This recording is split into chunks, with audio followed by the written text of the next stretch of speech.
Hi friends, அஸ்ஸலாமு அலைக்கும். Welcome back to Farani's kitchen. எல்லோரும் ஆரோக்கியமாகவும் சந்தோஷமாகவும் இருப்பீங்கன்னு நினைக்கிறேன். வாங்க, நாங்கள் இன்றைக்கி ஃபரானிஸ் கிச்சனில் ஃப்ரோசன் பொம்பை பிரியாணி மிக்ஸின் உண்டும் அதால் எப்படி நாங்கள் பிரியாணி செய்கிறன்றதையும் பார்க்க போகிறோம். எங்கேருந்து பிரியாணியை செஞ்சுக்கொள்கிறதுக்கு என்னென்ன இன்க்ரீடியன்ஸ் எடுத்துக்கிறேன்னு நான் இன்றைக்கு காட்டல. நான் செய்ய போக்களே இதை காட்டிக்கொண்டு செய்கிறேன். வீடியோவை ஸ்கிப் பண்ணாமல் கடைசி வரைக்கும் பாருங்கள். அப்போ உங்களுக்கு காட்டுறதுக்கு மிஸ் ஆகின இன்க்ரீடியன்ஸ் இருந்தால் உடனே பார்த்துக்கொள்கிறதுக்கு ஏழுமாகும். எங்களோட ஃப்ரோசன் பொம்பை பிரியாணி மிக்ஸினை செஞ்சுக்கொள்கிறதுக்கு ஃபஸ்ட்டுக்கு நான் பவுல் ஒன்று எடுத்து அதில் கழுவி க்ளீன் பண்ணி கொண்ட கோழி 500 கிராமை போட்டுக்கொள்கிறேன். அதுக்கே தக்காளி 2 காய் எடுத்து சின்னதாக கட் பண்ணி போட்டுக்கொள்கிறேன். அதுக்கே வெங்காயம் 2 காய் மெலிசாக வெட்டி அதை கோல்டன் ப்ரௌன் கலருக்கு ஃப்ரை பண்ணி போட்டுக்கொள்ளணும். எனக்கிட்ட நான் ஆல்ரெடி ஃப்ரை பண்ணி ஃப்ரீஸ் பண்ணி வச்சுருந்தேன். அந்த வெங்காயத்தால் நான் இதுக்கு போட்டுக்கொள்கிறேன். உங்களுக்கும் இந்த மாதிரி செஞ்சு வச்சுக்கொள்ளையிலும். இது மிச்சம் கஷ்டமான வேலையொன்று இல்லை. இது வெங்காயம் எடுத்து மெலிசாக கட் பண்ணிவிட்டு அது கோல்டன் ப்ரௌன் கலருக்கு ஃப்ரை பண்ணி இப்படி ஜிப்லாக் பேக் ஒன்றில் போட்டு ஃப்ரீசரில் போட்டு வச்சுக்கொண்டிங்கன்னா ஒரு அவசரமான டைமுக்கு குயிக்காக சரி சாப்பாடு ஒன்று செஞ்சு கொள்றதுக்கு தேவைப்பட போக்கில் டக்குனு எங்களுக்கு ஃப்ரீசர்லேருந்து எடுத்து வச்சு இந்த மாதிரி இது யூஸ் பண்ணிக்கொள்கிறதுக்கு லேசியாக இருக்கேன்.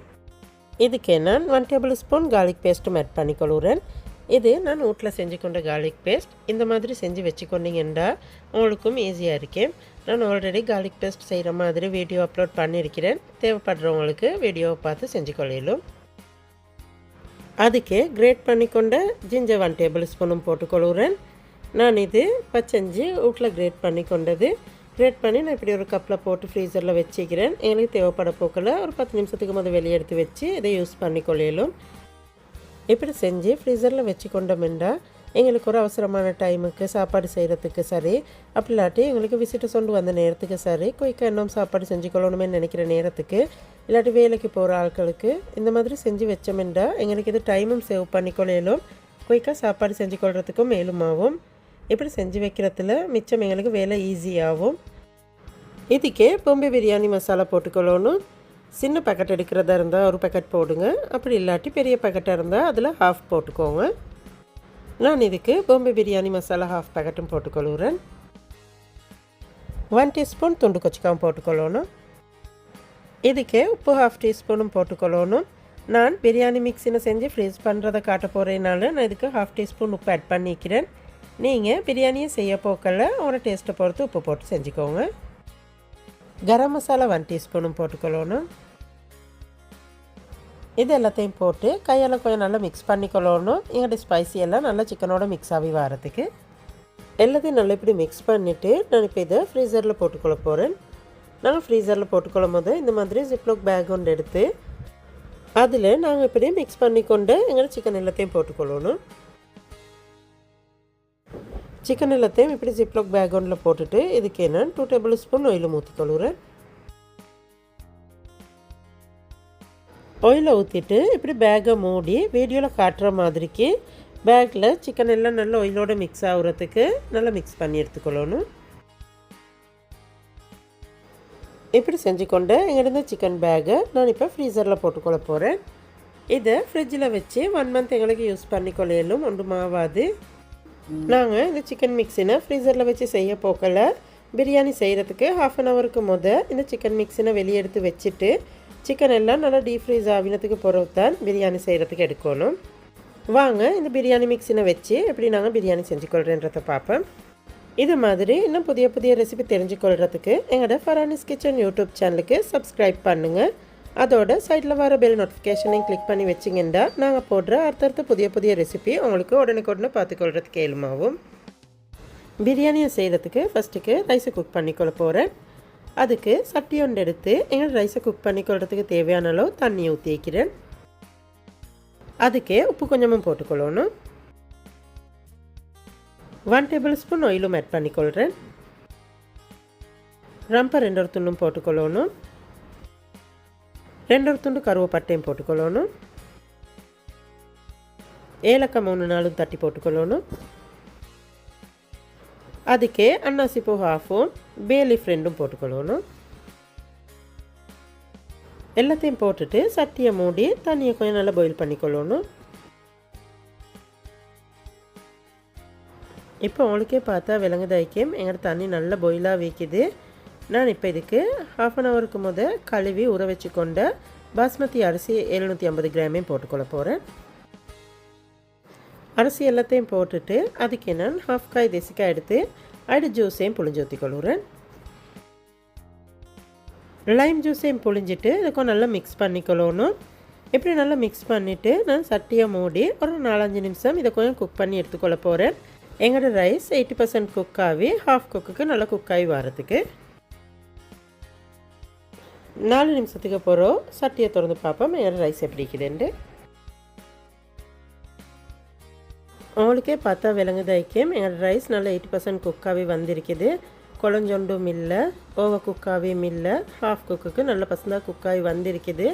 எங்களுக்கு 1/2 குக்குன்னு விளங்குற இந்த மாதிரி இப்படி வரலால் உடைக்க போக்கல இது குலையாமல் நல்லா இப்படி உடைப்படுதுண்டா இது 1/2 குக்குக்கு நல்லா குக்காகி வந்திருக்குது.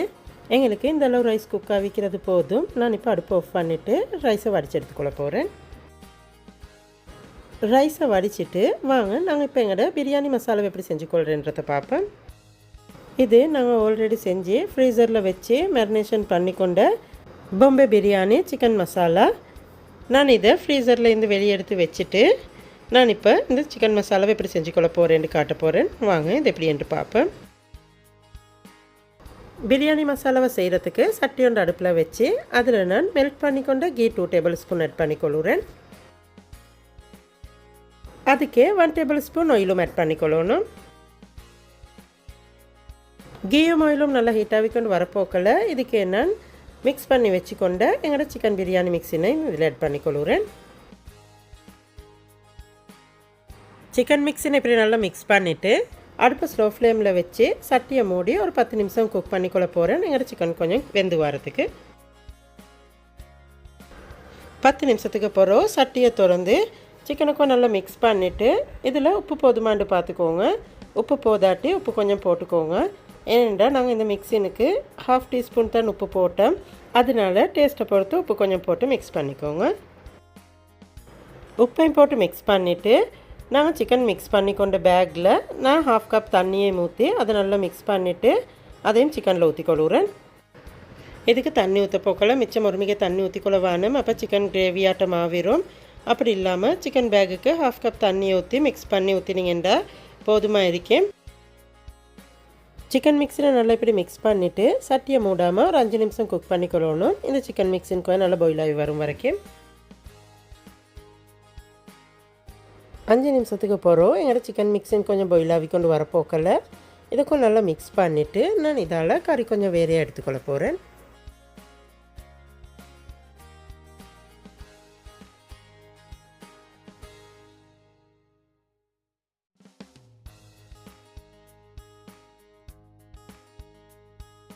நான் இப்படி சட்டியில் கறி கொஞ்சத்தை வச்சுட்டு வேறையாகவும் கறி கொஞ்சம் எடுத்து வச்சுக்கிறேன். கறி கொஞ்சம் வேறையாக எடுத்துட்டு நான் இப்போ அடுப்பை ஸ்லோ ஃப்ளேமில் வச்சு எங்களோட ரைஸை டம்மில் போட்டுக்கொள்ள போகிறேன். வாங்க அது எப்படி செய்கிறேன்றதை பார்ப்போம்.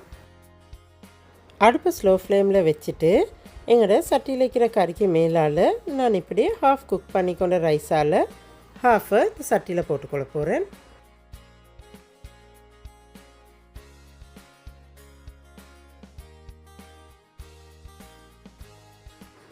ரைஸ் 1/2 போட்டு நான் இப்படி சட்டியில் எல்லா இடத்துக்கும் அதுக்கும் பரத்தி கொள்ளுறேன். ரைஸுக்கு மேலால் நாங்கள் வேறையாக எடுத்து வச்சுக்கொண்ட கறி எல்லாத்தையும் போட்டுக்கொள்ளணும். கறி எல்லாத்தையும் போட்டு வீடியோவில் காட்டுற மாதிரி அதையும் எல்லா இடத்துலையும் பரத்தி கொள்ளணும். அதுக்கு மேலால் எங்களோட பேலன்ஸ் எடுத்து வச்சுக்கொண்ட ரைஸ் எல்லாத்தையும் போட்டுக்கொள்ளணும். ரைஸை போட்டுட்டு அதையும் எல்லா இடத்துலையும் பரத்தி லெவல் பண்ணிக்கொள்ளணும். ரைஸையும் போட்டு நல்லா இப்படி லெவல் பண்ணிவிட்டு இதுக்கு மேலால் சின்னதாக கட் பண்ணி கொண்டு கொத்தமல்லி இலை கொஞ்சமும் மிஞ்சி இலை கொஞ்சமும் போட்டுக்கொள்ளுறேன்.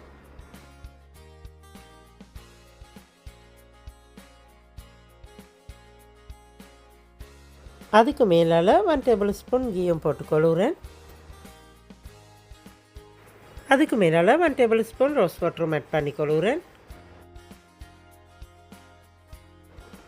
ரோஸ் வாட்டரை ஊற்றிட்டு சட்டியை மூடி அடுப்பு ஸ்லோ ஃப்ளேமில் வச்சு இது ஒரு 5-10 நிமிஷம் டம்மில் குக் பண்ணி எடுத்துக்கொள்ள போகிறேன்.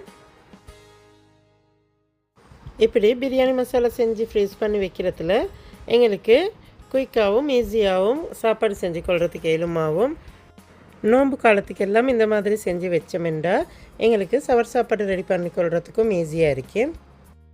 நீங்களும் இந்த மாதிரி செஞ்சு ட்ரை பண்ணி பாருங்கள். அப்போ உங்களுக்கே விளங்கும் இதில் எவ்வளோ ஈஸியாக வேலை முடியும் என்று. உங்களுக்கும் எங்களோட இந்த ரெசிபி பிடிச்சிருந்துச்சுண்டா எங்களோட ஃபரானிஸ் கிச்சன் யூடியூப் சேனலுக்கு லைக் பண்ணுங்கள். அதோட உங்களுக்கு தெரிஞ்சவங்களுக்கும் ஷேர் பண்ணுங்கள். அப்போ இந்த வீடியோ மற்றவங்களுக்கும் யூஸ்ஃபுல்லாக இருக்கும். 5 நிமிஷத்துக்கு அப்புறம் சட்டியை திறந்து பார்ப்போம் எங்களோட பிரியாணி எப்படி இருக்குதுண்டு.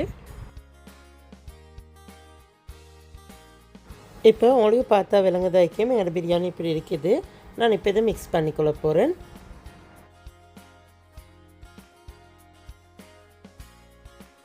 இப்போ உங்களுக்கே பார்த்தா விளங்குதாக்கும் எங்களோட பிரியாணியில் கறியெல்லாம் நல்லா வெந்து பிரியாணியும் நல்லா குக்காகி வந்திருக்குது.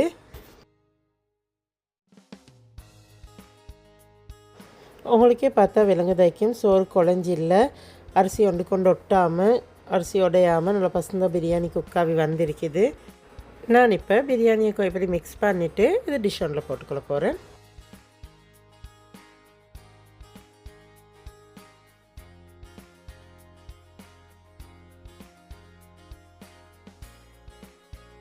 பிரியாணிக்கு மேலால் ஃப்ரை பண்ணி கொண்டு ப்ளம்ஸ் கொஞ்சம் போட்டுக்கொள்கிறேன் டெக்கரேஷனுக்கு.